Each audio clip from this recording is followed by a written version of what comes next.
Hey guys, it's that time again. It's 3 p.m. Mountain Time. It's TFL Talking Trucks live show. I'm Andre. Hey guys, it's that time again. I'm Nathan. And I'm Mr. Truck. .com. .com. .tv. Thanks to everybody for joining. We love all the conversation we're having in the chat room, and we have some prepared questions.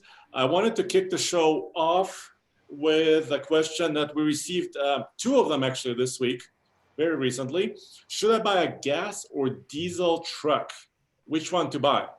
So let me just read this one and then we'll kick it off and also take a bunch of questions from the chat room as well. So this particular question comes to us from JACD Adventures, Josh. Josh is writing this. He says, I love watching your videos. I'm looking for a new truck in the next year or two. Cannot decide which one to get. I live in southern Alberta, Canada. Long, cold winters usually. I tow about 10,000 pounds. Camping trailer or RV trailer. And also, my commute is about 10 minutes to and from work. So a short commute, relatively heavy trailer for vacations. And he's trying to decide for a heavy duty truck, gas or diesel. Mr. Truck, go. Well, it depends, you laid out a 10,000 pound trailer, which you can get by with the gas truck. Diesel is going to get you better fuel mileage, but you got to spend that extra $10,000 to get it. And, you're not loaded. It looks like you're loaded just part of the time. Every weekend, all summer, you're going to tow quite a bit. And, that's the problem with gas engines. They're fine when they're empty, but when they're loaded, they suck gas. And, whether or not you can pay that extra 10 grand for the diesel to pay off that. But every weekend is actually quite a bit of towing. You can buy the 250 or whatever in that size. But, 7.3's got a lot of promise. And, we've got the MPG ratings on both trucks. So, you got to do your own calculus, but it's a little harder to pay for the 10,000 versus like the half 10 diesel. They pay for themselves much quicker. So that's a tricky one. But 10,000 pounds, you're going to drive it 5 days a week during the week going to work and then just on the weekend up and back. So, it's a toss up, but I'm leaning toward diesel. And they all got block heaters. So the cold, you just plug them in at night up there like we do here in parts of Colorado. Nathan, what do you think, dude? Sorry, I'm trying to read your comments on the phone. So there's a question. Is it a bumper pull or did he mention a fifth wheel? I'm curious. It sounds like a bumper pull. So, technically a half-ton truck would work too, but it looks like Josh, he wants a heavy duty, like a 3/4 ton. At the end of the day, and I know there's extra expense to having a diesel, but the extra torque and the range, the overall ability of a diesel to tow, 10,000 pounds, that's not light. And then having to go through snow, I'm assuming it's going to be 4-wheel drive. So locking everything up, going through snow, towing, all that extra drag. Personally speaking, I'd rather have a diesel. Not necessarily like the high-end diesels that can tow 30,000 pounds, but there are some mid-level ones out there that I think might be worth looking at. Especially, doesn't Ram build their, they have that like mid-level diesel in their 2500 truck. And I believe that one is really ideal for this type of thing. Am I right, guys, on this? Yeah, they have the two versions. The high output you can get Right. in the big 1 tons, and sort of a regular output, quote unquote, in the 3/4 ton, 2500 Right. class.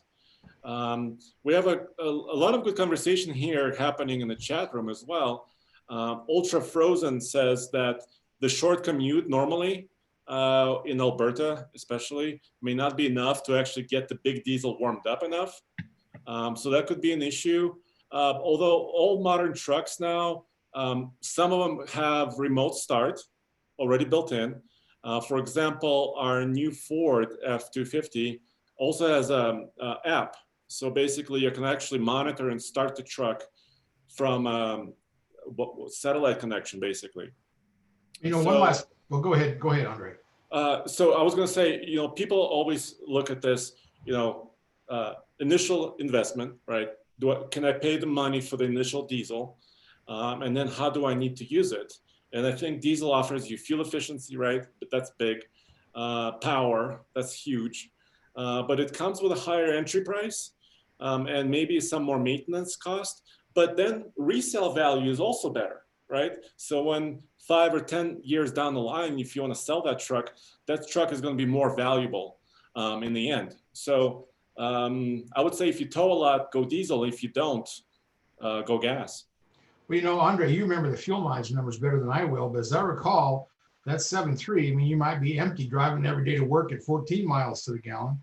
The diesel, you might get 19, almost 20 driving every day to work. Mm-hmm. Then on the weekends, when you're looking at what it's going to be for pulling a trailer, I mean, you might be getting down to 9 or 10 with the 7.3 gas, where you still might be 15, 16 with the diesel.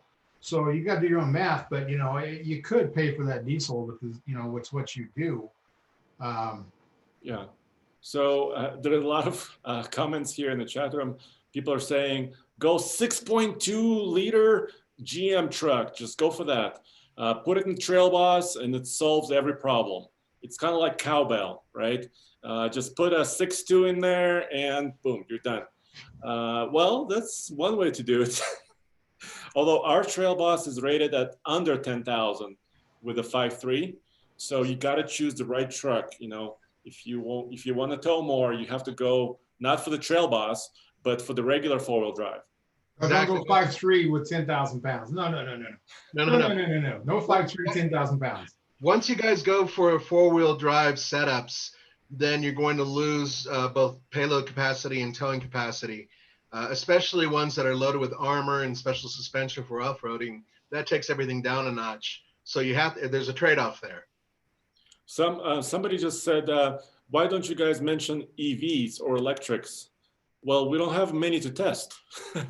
They don't exist. So that right now we can't just say, go electric, because we don't have a Rivian or a Tesla or a Bollinger. None of them, we don't have them. Actually, one thing that TFL's done in the past, we have our own Model X, for those of you who don't know. And it's the closest thing we can come to for a electric truck. So we've towed with it several times, and with mixed results, some really good results, some really bad results. And the whole thing is, this is as close as we can get. That's why we bought it. In time, we will have an electric truck, and we will do an extensive amount of testing. I mean, ridiculous amount of testing with it. Mm-hmm. And whether it be Rivian or Tesla remains to be seen. I'm personally speaking, my personal thing is I really do like that Rivian truck, just in terms of what they're doing, the company itself. A lot easier for people to get along with those people. So I'm hoping we get a Rivian. That's just my own personal thing. But that's still going to be a while out. What, maybe 6 months, Andre? Yeah, probably. I mean, we were hoping for sooner, but of course the shutdown kind of slowed us down. All of us, including the manufacturers. So let's switch gears just a little bit, Nathan. And this question kind of, I think, is up our alley with off-roading. So let me see what you guys think about this one. This one comes from John Fitz, and he says, I'm in the market for a pickup truck. Watched a lot of your videos on your channel. I noticed that you do a lot of truck reviews, especially off-roading, but not how people actually use them off-road. So this question says, my main example is a truck with a camping gear in the bed, rooftop tents, maybe mountain bikes in the back, 3 to 4 people in the cabin, etc., etc. Why, please review more trucks with a load off-road.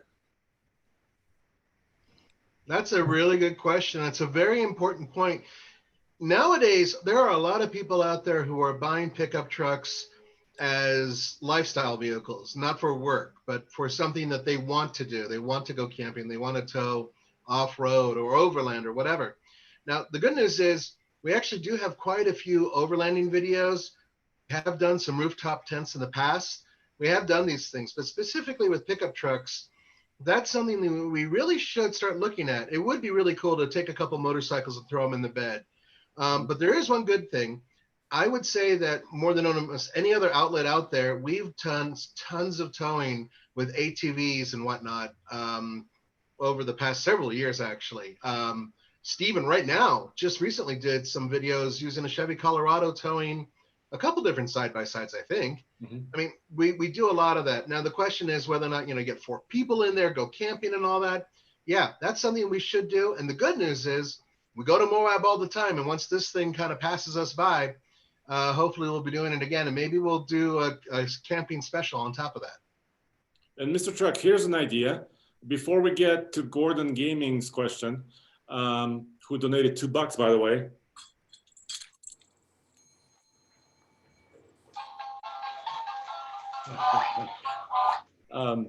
Here's an idea, Mr. Truck. Why don't we go back to the Walden sand dunes? Oh, hell yeah. I was thinking that we did that with my toy hauler and my F-150, and we had it full of ATVs, and we were playing all over the place. We took the Hummer out there and a Jeep.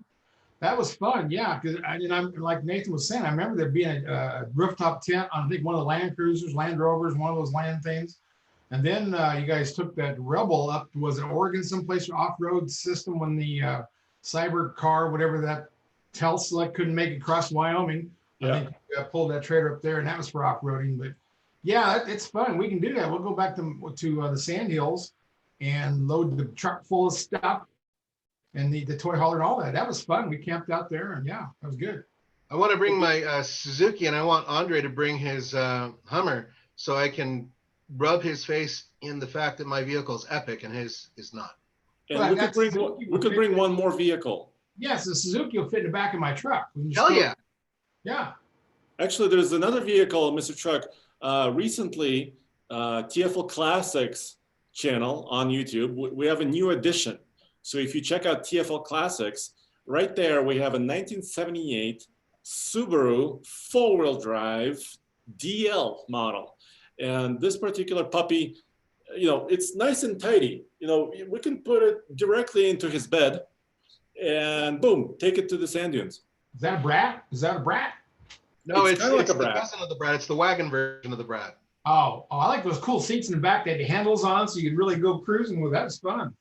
The most dangerous little truck in the world. Was the first off-road vehicle I ever actually took off-road, and it was terrifying and awesome at the same time.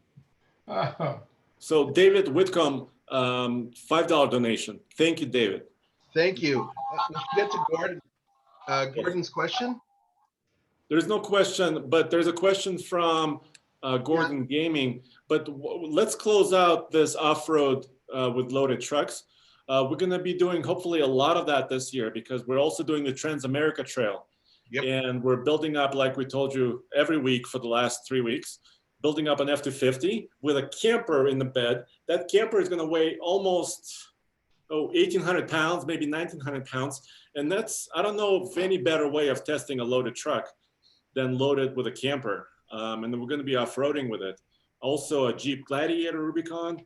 And the thing that happens when you load it off-road, right? So you're losing a little bit of ground clearance, right? Because your suspension squats under the weight.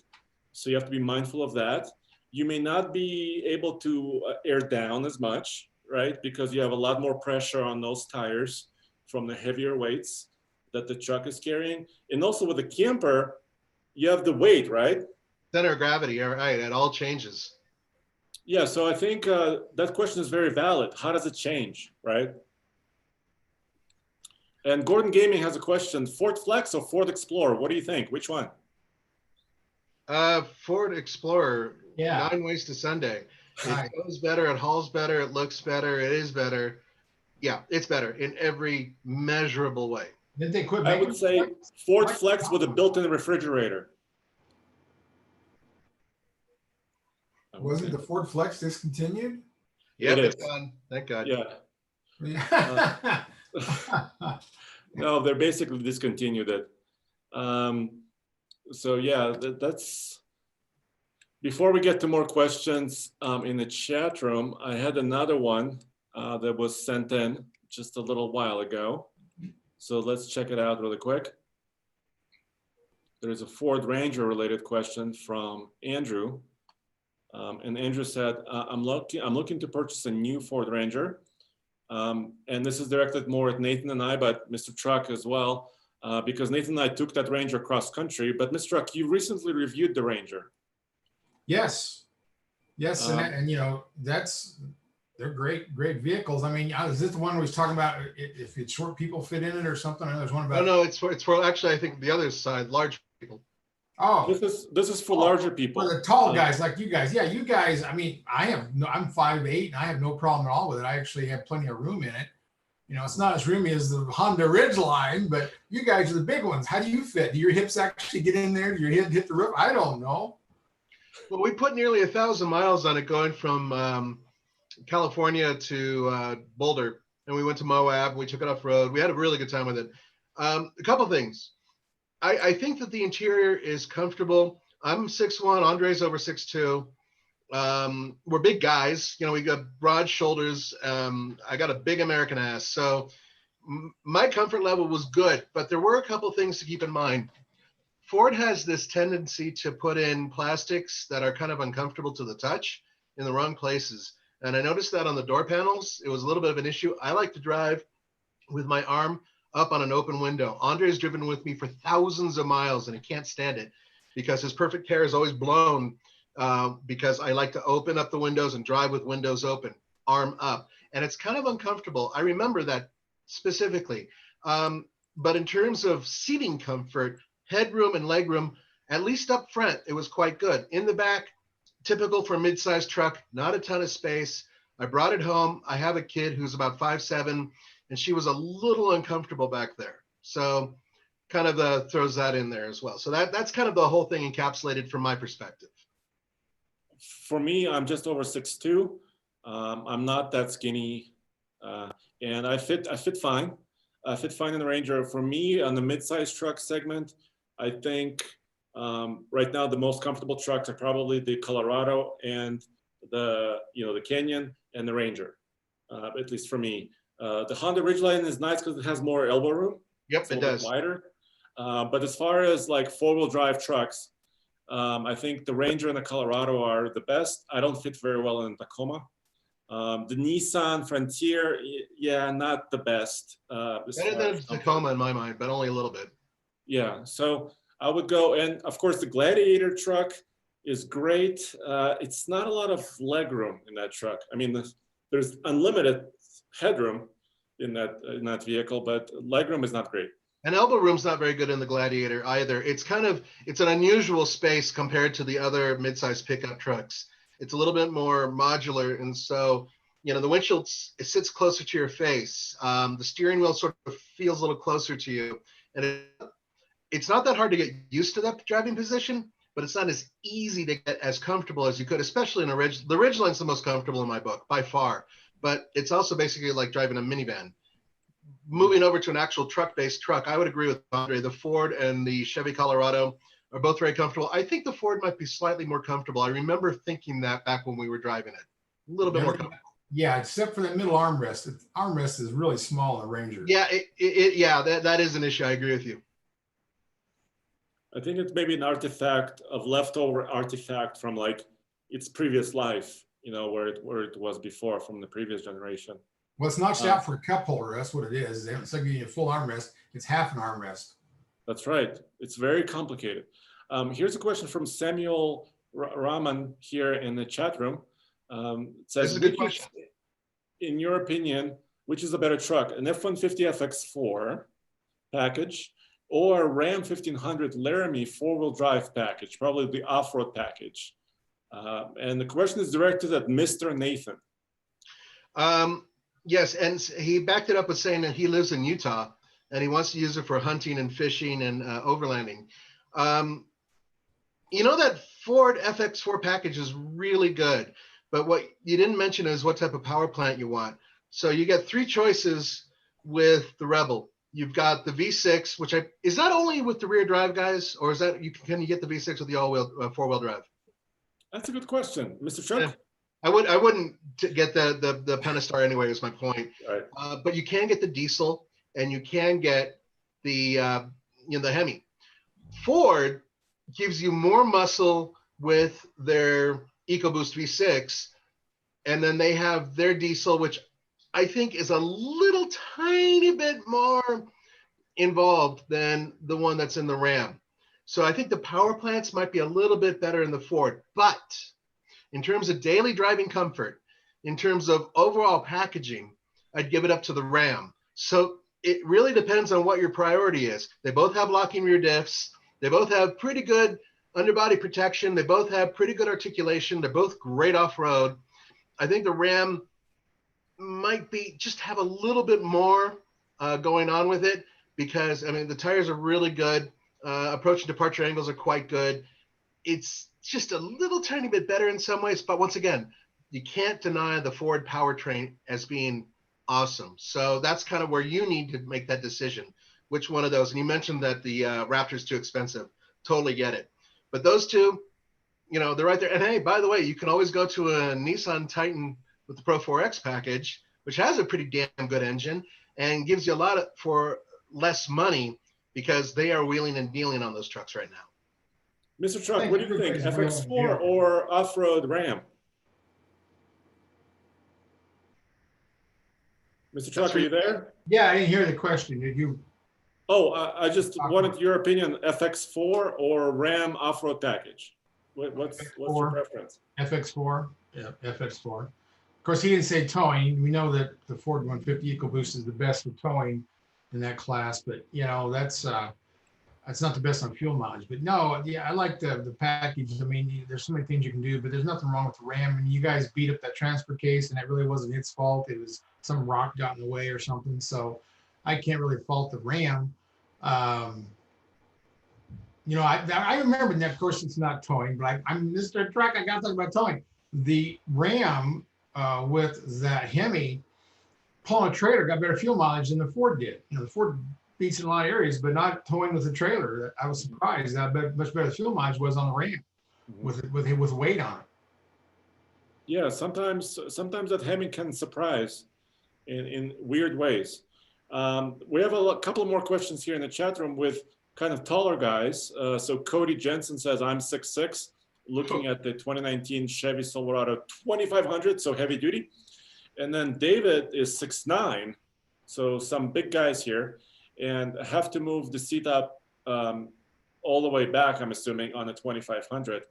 Absolutely. And I think the most recent, the newest trucks, no matter heavy duty or not, all the cabs have gotten bigger.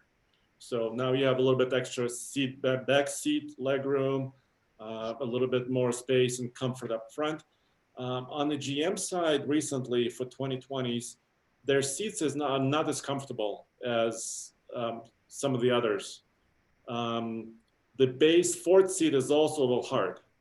So I'm thinking, I was gonna say Ram, but in the Ram, I always feel like I'm on top of it. You know, like I'm sitting way high. What is your take on a heavy duty truck comfort, Mr. Truck? Heavy duties? We're in heavy duty trucks? I guess I missed all of that. Yeah, I mean, when we drove all those trailers and we drove them empty, the Ford seemed to have the best ride and GM had the worst ride. And then Ram, you know, it's got the air option, which I really like. But yeah, I mean, I don't know, you know, it used to be the Chevy was the most comfortable truck to drive, and that's all kind of gone away. I'm not sure why. I don't know if it's because on the heavy duty side, they got a longer frame, they got more springs, they got something weird going on. But no, you know, I love the air ride system. So, but I think the Ford and the heavy duty, the Super Duty versus the heavy duty and Ram is a slight, and we talked about that in some of our eye gauntlets and all that.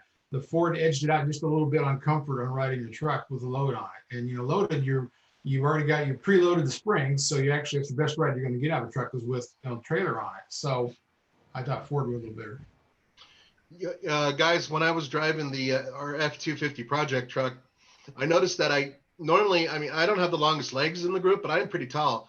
And I noticed that I didn't have to pull the seat all the way back. In fact, I had it a couple inches forward from where I normally would in most trucks. I think the legroom in the F-250 was really good. And if you guys are super tall, which it sounds like the two of you are, that might be something to look at. It had a lot of legroom. And since we're talking about heavy duties, the Ram is still using the old cab, that smaller cab. So right, you get more room in the Chevy and the GMC and the Ford. Yeah, that's right.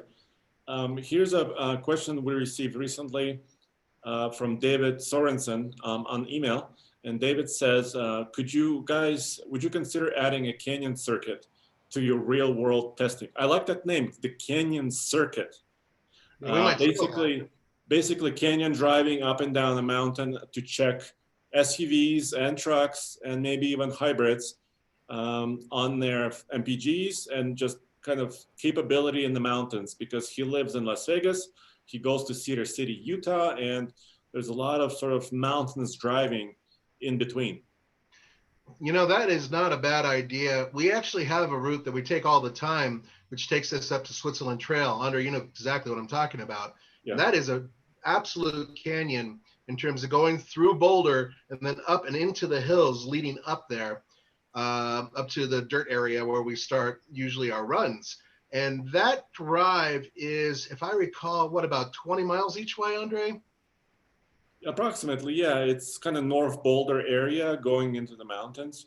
So and that's actually, that canyon run also has some low speed, tight turns. Exactly. And then there's a couple of somewhat quick sweeping turns when you get to the highway leading back into town. So it's a nice mixture of elevation changes. It goes from about a mile above sea level to what, about 9,000 feet maximum, I'd say, give or take. Yeah, it is. So Was maybe that the one we took the little trucks up? Because that was a ball. We was up the ball part. There was no trees up there. If that's the same one that we did with the mini trucks, the mid sizes, and we had to be higher than 9,000 feet. I mean, I thought we were over 12,000 feet. But what do I know? But that's we were close. That's a different one. That's a different one. Okay, Yeah. what's that called? That was a Whistler. No. Well, we went up to close to Loveland Pass. I mean, we went to Montezuma. That's Montezuma. We climbed above it, and that's Continental Divide. Yeah, I mean that would be a long route. That I would not like that as much. That's unless we're going off-roading, then it's a whole different story. Yeah, and they're talking about doing crossovers and SUVs and whatnot, and that might actually be something to really look at, and calling it the Canyon Circuit. I really like that. So, That's a good name. Yeah. Well, Melissa does something with you guys, doesn't she, on the SUVs on some long trail in the middle of winter? Which route does she take? You guys see your that was up to Winter Park. Yeah. Yeah, that's a lot further. It's a good route, but it's really long. And the problem is that during the winter, it can get really, really bogged down, if not completely closed. So the areas that we're talking about, they seem to be open pretty much year round. So there's a couple of other comments and questions here in the chat room. So let's take them one at a time. Random Crafts is asking about the future of small diesels in US market. And that question, I think, kind of comes in from the recent rumor that the 2.8 liter baby Duramax is going away. But specifically, there's more news this week.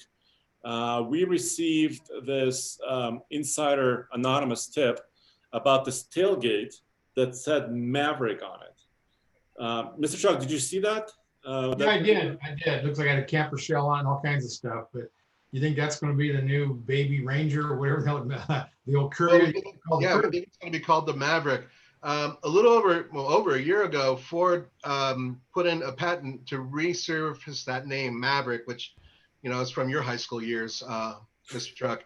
Yeah, it was a car. It was a cotton picking 4-door car. It was a 4-door car. It was ugly. It really wasn't that pretty of a car. But so they're bringing back the name, and I mean, why would they pay to have this name come back? Why would they own this name again? So initially we thought it would go onto the baby Bronco, which is now the Bronco Sport. We know that it's pretty much a guarantee. So where else would we put it? So we got this picture, which is that on TFL Truck or is it on this channel, Andre? Well, it's on this channel. Steven did the news piece on it, so you can check it out on TFL now. But then we also published it to Truck website. Right. So my boy, Steven, put that up there. And the whole thing about it is what we got is what looks like a prototype for the tailgate that would go on to a vehicle that might be called the Maverick. It says Maverick across it. It looks like it's a leak. And it certainly looks like it would fit on the back of the same platform that's currently being used for the Ford Bronco Sport. Now that is a front-wheel drive bias vehicle. It is beefed up underneath. And the whole thing is that Ford has been, the rumor has it, looking for a vehicle to slot in underneath the Ford Ranger to bring the overall price down, and also to put something in there that is competitive with nothing else. In other words, they want to own the segment and create their own segment. It's not like a Ridgeline, which is a lot more expensive, a lot larger. This is a smaller vehicle, kind of bringing back the old days of the small pickup truck. And I'm guessing if they do this, it will sell. Yeah, the Courier was really small. You know, Mazda made that. But so you think this new Maverick will be a front-wheel drive? Well, yeah, it'll be front-wheel drive bias. Most likely, I would imagine Ford's going to have like their base or entry model, which will probably come out later if they build this. And that vehicle will be, you know, the least expensive version of it with the little four-banger, or even possibly that three-cylinder turbo that they have. And think about it. It'd be a small urban vehicle to begin with that has a bed. And it looks like it could have a bed that's over 3 feet wide. And then you go to the next step, which is adding all-wheel drive to it, the all-wheel drive system that will be used in the Ford Bronco Sport, which will be a little bit more capable than your average all-wheel drive system. Rumor has it that it might even have some sort of locking rear diff of some sort. The point is that they want to bring in a baby pickup truck, which is, by the way, being used all over the world. Every country but ours has a front-wheel drive trucklet, you know, car-based little pickup thing. And those things are really, really tough little things that can hold 1,500 pounds, no problem. And they get really good mileage, and they just don't have all the extra schmutz that a big pickup truck has. So this will be a much smaller, lighter vehicle than the Ford Ranger if they build it. Well, did Ford get a trade name patent or whatever on the motorized wheelbarrow? You know, it's a really good question, and you have the contact person to talk to. He loves talking to you, Ken. Absolutely loves talking to you. So go ahead and ask them that. So first of all, yeah, this is not for sure, right? The naming. We've seen a prototype that looks kind of like a van, maybe hiding a pickup truck bed underneath. It looks like it is. But Mr. Chuck, what do you think about reusing old names on new vehicles? Many manufacturers do this, like Dodge did the Dart, where they brought the Dart back as a different car. Yeah, that did well. Chevy did the Trailblazer and the Blazer names. What do you think about the Maverick name coming back? Well, I hope it's better than what the Chevy Blazer is. That doesn't look like an old Blazer at all. I like history, heritage to kind of have a resemblance, you know, but like the Blazer doesn't remind me of anything in the GM line other than the Toyota. But anyway, I mean, I like that. People like the old names, just like, you know, look at all the pickup trucks. Ford had an F-150 Explorer pickup. I mean, they've had a Ranger XLT, and a full-size truck. So it's fine to recirculate them. It kind of brings back this old farts like me, kind of, yeah, I remember that. Now, here's a question for Nathan. Go ahead. The Mercury version of the Maverick was called? Marquis? No, not the Marquis. There was the Mercury Cougar, which was sort of a nice Mustang. And then, let's see, the Ford Maverick, Mercury. It's not the Marquis. No, it's a Comet. The Comet. Comet. Oh my God. Well, those things all rusted away. I don't think they exist anymore. Yes, I've seen Mavericks jacked up with big meats on them and drag races, you know, in the old days. Well, yeah. I mean, light car. Don Lemon got the Comet name. Thank you, Don. Well done, Don. Sorry. I feel bad. I grew up in a wrecking yard. I should know this stuff, especially old cars from the 70s and the 80s. I should know all of them. But I can say this, and I agree with Mr. Truck. Old names are popular. Sometimes they do bring in nostalgia. Sometimes people scratch their head and say, what the hell do you think you're doing? And the Blazer's a really good example of it. You know, that's not a bad crossover. And if they named it anything else, it would have been fine. They could have called it the Chevy, you know, Ticonderoga. It doesn't matter. That would have been fine. But by calling it a Blazer, especially with everybody knowing that the Bronco is going to come out and it's going to be a truck, off-road capable, and all of a sudden you got this all-wheel drive wagon basically coming out, I think they made a huge mistake with that name. There is a rumor, it's a crazy rumor. I actually wrote about it on the Ask Nathan column, which is on Sundays on TFL Car, and about the K5 name coming back. And actually, taking a Chevy Colorado and making it into a K5, an actual SUV, so Chevrolet / GM can fight Ford, and for a lesser, FCA obviously with Jeep. And Jeep, yeah. Yeah, Oh, there's a good following for K5s. Yeah, people love K5s. yeah, absolutely. So bringing back that name now, if they did, let's say they brought back the name, but they made it a crossover, there would be riots in the streets. There'd be burning effigies, and it would be really bad. But let me. Go Can ahead. Can I play devil's advocate just for a You second? be the devil. The Blazer name, let's say, or even the Maverick. For example, people who are in high school now, teenagers, they may not have any association, with those names. So maybe that's kind of where, some of these manufacturers are thinking and going, because they know that that name has, well, they already own it, so it's not like you're not bringing up a name from scratch.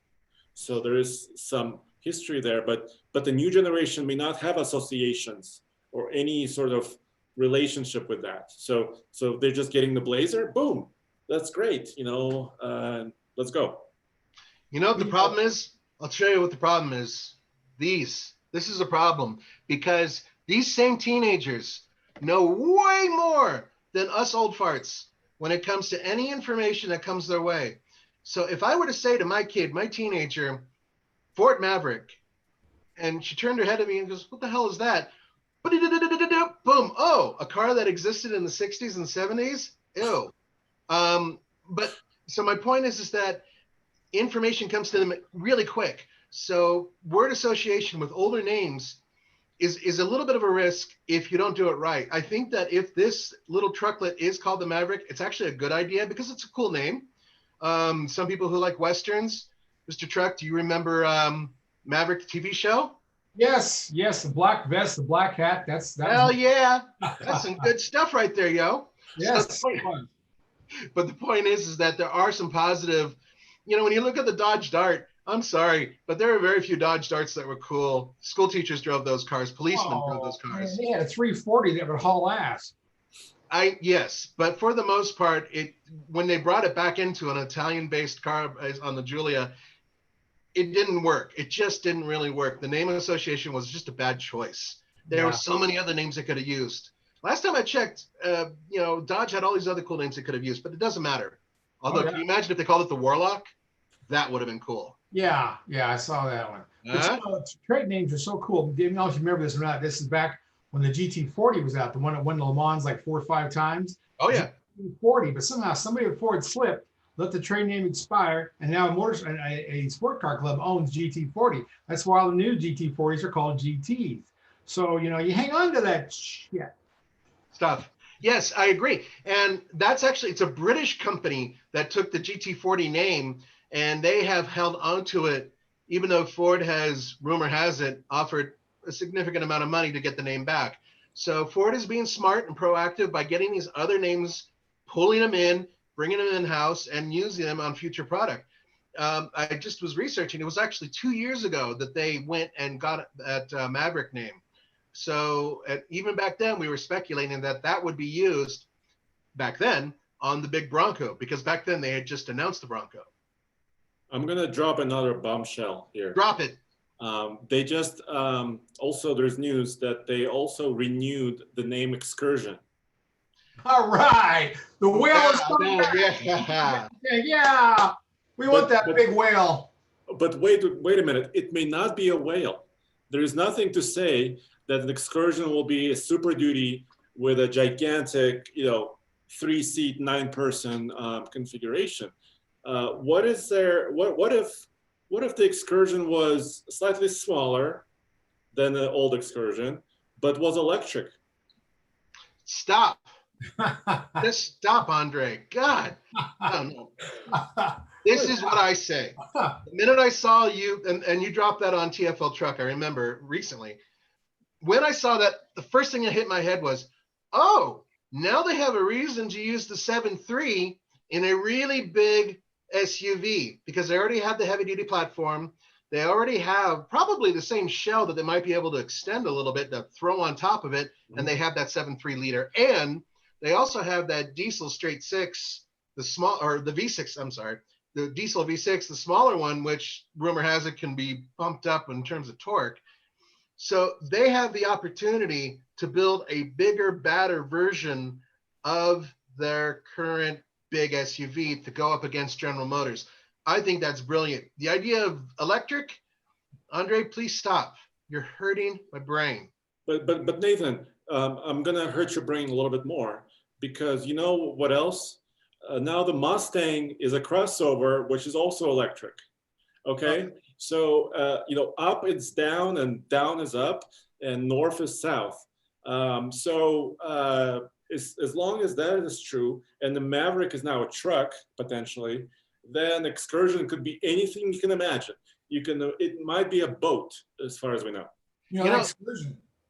Yeah, Ford is kind of like that crazy ex-girlfriend, the one you remember that was really pretty but had a head full of bees, just going crazy because a lot of cool stuff going on and a lot of crazy stuff going on all at the same time. Look, I have no problem with their new electric car. I think it's really cool. It's the name that's wrong. I don't think they ever should have tampered with the Mustang name. A lot of people out there agree with me. I had a 65 Mustang, for crying out loud. It hurts. But when you have a name like Maverick that doesn't really, yeah, okay, it was a car, but nobody really cared about it that much, no big deal. I don't think it's the same type of thing. Now with Excursion, come on. Everybody knows the Excursion was the big bad boy on the block when it came to towing. It was the best towing SUV of its time. I mean, with that big diesel, it towed like, people are still repairing them and making them brand new, putting $100,000 into them to make them into a new truck because they were just so damn good. Well, So, there's 4 or 5 places in Denver putting Cummins in them. I mean, that's really a popular deal. But they had a 44-gallon fuel tank. You can take that up, fill it full of batteries. But those things too had a lot of 430 rear ends. That's what killed the fuel mileage, is that 430 rear end, which they forced on the dealers that first year that was out. So that was one of the demise. But yeah, that is a beast. I love that thing. You could do, man, can you imagine that with a Cummins and an Allison or something in it? I mean, you could, and Denver is probably the biggest location of people rebuilding those Excursions. Yeah, actually, I heard they were doing it in Texas too, and I think in Arizona as well. There are a couple places that redo them, and there's one guy who extends them and actually puts like 6 doors on them or some craziness. Mm-hmm. That would be my dream, a 6-door Excursion, maybe with a new power plant, right? Like a 7.3 or a diesel. But I was going somewhere with this. The older Excursions, but just don't get them with a 6.0. Don't get them with a 6-liter diesel. We remember our friend at the diner, the gal there that had one, and it was always in the shop. She had a real problem with the powertrain. Well, yeah, after you get them in the shops 20 times, then they're fixed. They're ready to go. But yeah, she had a lift kit on. That's a black one. I remember that one. Yeah. You got to watch out. Those waitresses have the best looking trucks. Yes. So let's circle back a little bit to small diesels going away. By the way, that rumor that came out about the Chevy midsize trucks losing their diesel, that rumor said it will happen 2 years from now, maybe 2.5, 3 years from now. So it's not happening tomorrow. So, you know, don't think that, you know, you cannot go out there and buy a new 2.8 liter baby Duramax. Right. Actually, now's the time. Yeah. You're blowing their strategy. Their strategy is to get people buying them. Now they know it's not going to happen for 2 years. So the thing is about the diesel going away, we covered this last week. Yeah. And the rumor is that the new 4-cylinder turbocharged engine that General Motors built specifically for their pickup trucks is going to find its way into the smaller mid-sized truck. And it's going to get rid of the base model 4-cylinder, the V6 that's currently there, and also the diesel. That's what the rumor is. There, no confirmation yet. However, it makes a little bit of sense because they would draw everything together and make it much more competitive with Ford and their, you know, current Ranger. The thing is, there are no other trucks in that class, mid-sized trucks, that have a diesel that's available in the United States. Or now. So that's the question. Well, how did Steve get that Raptor diesel up in Canada? Did they sell them in Canada now? No. Right. That was a at home edition. So some people sent us video, and that truck was, where was the truck from? Australia or I think They have maybe in Thailand too, and Europe now is supposed to have them. Europe is supposed to be. No, that wasn't. I wish Steven had a diesel Raptor. Oh my Yeah. goodness. I'd invite him over a lot more often. Yeah. But Jeep engineers are still telling us that, and marketing folk, that the Jeep Gladiator diesel is still coming. So that truck is going to be around. It's just not available right now. Right, and we're waiting for that. And we know they can do it because they went and did it with the Wrangler, and that's basically the same type of engine bay. We know it can work. It's, I guess, a question of just making sure the market's right. And obviously right now, everything is on a little bit of a hiatus or delay. But I think the general, maybe where the wind is blowing, right? Maybe within the next 3, 4, 5 years, smaller vehicles may not have diesels anymore. And maybe that's where all the people in the comment section in the chat room are kind of also commenting that diesels may only make sense in bigger trucks, maybe heavy duties. But maybe little guys can make do with little turbocharged gas engines, or maybe hybrids or something else. Hey guys, I want to drop something on you that was a friend of mine dropped on me about the 3-liter new straight 6 diesel that General Motors is building. Now, Kent will remember this. Andre, you might. Back in the day, General Motors had a straight 6 gas engine that they dropped into the Chevy Colorado, the first generation Colorado. Oh. And then they had a 5-cylinder and a 4-cylinder version. And those were basically the same engine, and they just lob off cylinders to make them work. I actually drove one of the 5-cylinder ones. It was okay. But the point is that it's not beyond General Motors to save money and to use their own in-house block and cut off a couple cylinders and make it something else. So the question is, would they take their new 3-liter, lob off a couple cylinders, and use that to replace the current Duramax, which is sourced from overseas, with an in-house 4-cylinder turbo diesel? I don't know. I bet the ones in Thailand were cheaper for them to build, though, the way the worldwide goes. And yeah, I remember that 5-cylinder Colorado engine. Then they had the steering rod went through the middle of the block. It had some hole in the side of the engine, which was really weird. General Motors comes up with some weird stuff, except for the quadra-steer. That was cool. But yeah, that's I don't know. They could do anything, but yeah, I really think they can make them cheaper in Thailand and then lobbing off 2-cylinder. That's my opinion. But when you do things in-house, it can be cheaper. The thing is that they have to import those engines from Thailand. I think that's where they build those baby Duramaxes. And maybe the license is running out on them. Maybe they're, folding because it's something that is just really old. I'm not saying it is. I'm just saying, what if they did this? So I'm throwing that out there. I wonder what you guys think about that. Yeah, that's a really good comment. Thank you, Nathan. Gets us all thinking. There's another question from Dougie Doo for Mr. Truck. Mr. Truck, will you be doing more ATV and small tractor reviews? Is there going to be Mr. Tractor? Well, I'm trying to get a Mahindra. I've been trying that, since the Rakur or whatever that little Jeep is called. They're supposed to send one of those on a tractor. But yeah, that's what I need to do is get a bunch of tractors out here and dig some holes, make my my pit a little deeper. But yeah, I like doing that. ATVs, it's so hard to get a lot of numbers on ATVs. Only when I buy something brand new do I get the numbers up on that. The rest of the time, we've gone to so many cool places with the family and jumped rocks and did crazy things, chased bears around, all that, and you can't get any views out of them. But I don't know. It's a tricky market. I'd love to review more ATVs and love to do that. And tractors, yeah. We can go out and do a lot of experiment tractors. I've done the Montana. I've done some small tractors in the past.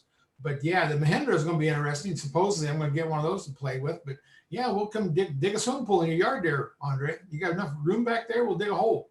No, I don't have any room in my yard. No. Dan Atkinson says that the old straight 6 gas did have a hole in the oil pan in the front for the front axle. Oh, it's for the axle? Yeah, for the cap shaft, I guess.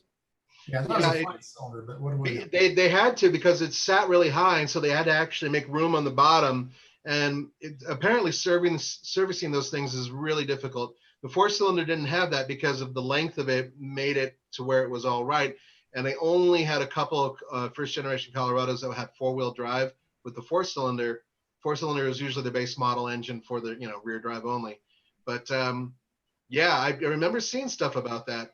But yeah, once again, it's General Motors likes their straight six power plants, and they like to lob off cylinders. So that's where I was coming from with that. Well, Yeah, that's weird too. Like when they made the Monza, after the Vega aluminum engine blew up and they got in trouble on the Vega aluminum engines, they went to a Monza, had a 304 V8, and those you had to pull the steering. You had to actually get rid of or loosen up the motor mounts and tip it over to change spark plugs on that one side because the steering shaft ran right across the spark plugs. Why did they just come up with this kit?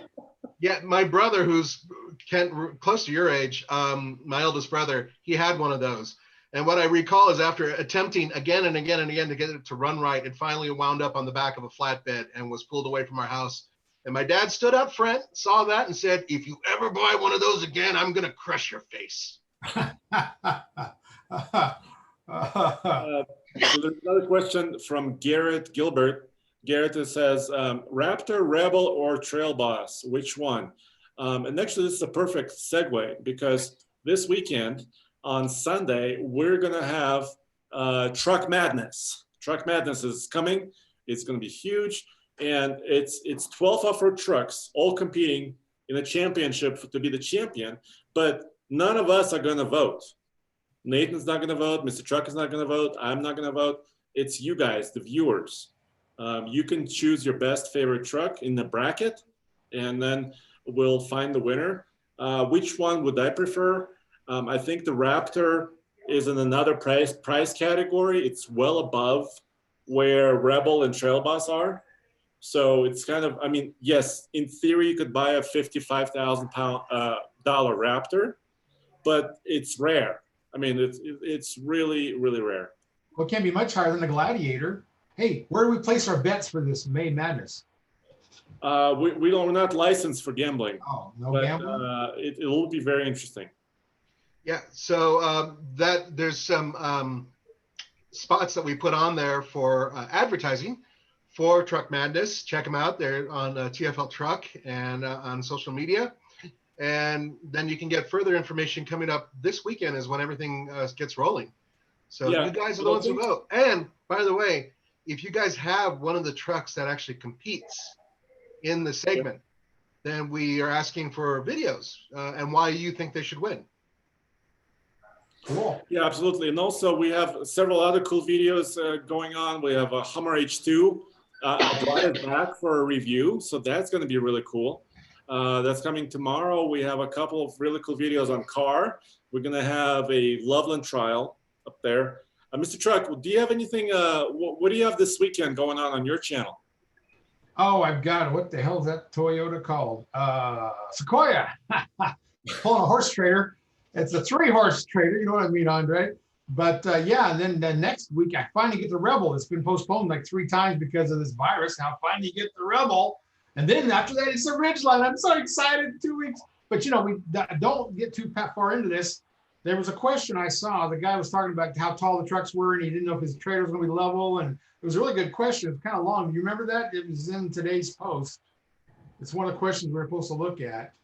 He was comparing all the trucks and how tall they are, and he wanted to know whether or not he could drive with his trailer up in the air. Yeah, I remember that. And well, that's why we do all our towing tests, right? Yeah, well, this is about being level, and I was going to answer that by saying you try to get the truck and trailer level whenever you possibly can. I mean, you can be up a couple inches, but if you go up too much on a tandem axle, like on a gooseneck, that puts all the weight in that back axle, and the front will actually, when you brake it hard, if there's not enough resistance, it'll actually lock the brakes up. And then you're only using one set of bearings. So we always try to get as level as you can. You know, 2 inches is the most I would go uphill.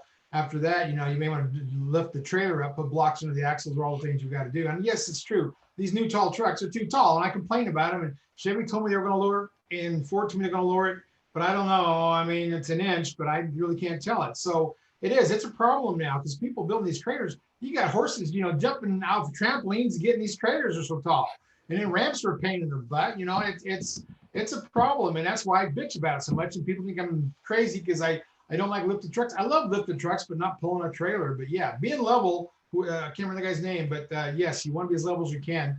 You don't want it shooting straight uphill. You're going to blow some tires and have some other difficulties. But yeah. Yeah, the question had to do also if you have your trailer multiple axles, right? if you're lifting in the front axle of your trailer, if your trailer, if your trailer is sitting uphill basically on your truck. Yeah, you really want to use all your bearings, all your brakes, all your tires on that trailer, because it's easy to blow out a tire because you don't have the weight ready. It's a whole video by itself. We should go over that sometime. And most trucks now, especially with the Ram, has the self-leveling, right? So that's that's great. That's great. It's I wish they all had air ride. But it could be too high. Well, yeah, but if they let you adjust it, they just let you adjust it 1 inch when you're going down the road or down to where you're supposed to climb in it. So you don't have enough adjustment. But it's when you look at semis, they can adjust the hell out of things. And I really think it's time for the heavy duties to go air on that back axle. It's time. Hey guys, there's a question, maybe one of our second to last questions I'm thinking, from Jungle Boy 258, and he wants to know what our opinion is about having steel bumpers or brush guards, and he wants to know if we think that a steel bumper will help save your life in a high-speed impact. Now, I think when he's talking about steel bumpers, he's talking about aftermarket bumpers, like in the front. Right, that's what it sounds like he's talking about. Yeah. I have an opinion about this, by the way. There's a lot of guys who will go to some base companies and just strap on. It's not even a steel bumper guard or anything like that. Basically, it's a light bar because it can't really hold any weight. Some of those have proven to be a little bit dangerous in car accidents because they push right into your radiator at a really weird angle. And in some cases, there's been some issues with people getting hurt because of those things. Be really careful when you're adding on new bumpers and new components to the front of any truck, or the back for that matter, but for the front of any truck, because some of these bumpers have not been approved by the Department of Transportation or by the automaker. If they have been approved, usually there'll be a stamp or there'll be something on there saying that this will work with airbags, it'll work with the mountings and everything else. But if you're just slapping on a huge chunk of steel, you could actually be defeating your airbags, you could be screwing up the balance of your truck, and you can make it less safe. That's true. They've got a lot of crush zones built into these, and they've got little bars behind the front tires, so tires that sit on your lap in an accident. All that stuff's designed on purpose. And, if you got too much strength on the front, you will really ripple through the whole frame. It's amazing how you get an accident, you don't think much, and it's bent the frame at the back of the truck. It's really weird. So, those engineers know what they're doing, but I've got the same problem. I had that little cut and thickened Volvo hit the front of my truck and cave in my bumper, my big steel bumper on my Ford. And so now I'm going to get some massive bumper, a deer deflector is what I'm looking for, maybe a moose deflector. I'm waiting for those Volvos to come try to hit me again. I'm ready for them. Talk about a Swedish road test, right? Yeah. No, but I know what you're saying, guys, especially Nathan. A lot of guys, have those big cow catchers, right, on front of their pickups. And first of all, if it's steel, let's say it's steel, right, it adds several hundred of pounds to your vehicle in the front. So, you may have to do a leveling kit or a lift of some sort to bring it back up. It's a whole mess. I mean, I think people are trying to do is protect their grill area in case a deer jumps out or something, right? And maybe it will help them in that situation in the rural environment. But you're adding weight, you're modifying your truck safety, right? So yeah, it's kind of a big topic. You have to be very careful. Chase Younggreen is in the comment section. Thank you, Chase. And he was commenting on the question about different level of the trailer, that eventually the trailer manufacturers and the hitch manufacturers like Gen Y will be able to help us, to kind of counteract some of that height. So that's a great comment. Thank you, Chase. And that may be true. Yeah, we tested some of those hitches that, you can't have too big of wing gussets. You turn a corner of the horse trailer and it'll hit the bed rail. But yeah, and it only goes so far because he's got that difference of the canopy of the trailer above the frame and the bed rail. So, you keep getting closer and closer. RV's been way too close for so many years, and horse trailers got a little more room, and a construction trailer's got all kinds of room, but there's only so far you can go, and then you're sitting on the bed rail. Keep making these taller trucks. I mean, the hitch can do some, but a lot of that, you've got to block the axles. You got to actually lift the trailer up to level them out. And then, like I said, the horses have to get on a trampoline to get a trailer. And yeah, it's a big issue. They need to, I tell people like what we did that CM bed install, we went back to Oklahoma. that may be what you have to do pulling a trailer in the future, is just get a freaking flatbed so you don't worry about the bed rail, and you can get the tall truck, get the trailer adjusted right. And that's one way to get around that. And, you know, we showed that in that video on the CM bed. But yeah, it's a problem with trailers, man, especially RVs. That canopy, that's got a bedroom in the front. They try to take up all that space. And so you turn a corner too much dip or something, you're going to hit the bed rail. And yeah.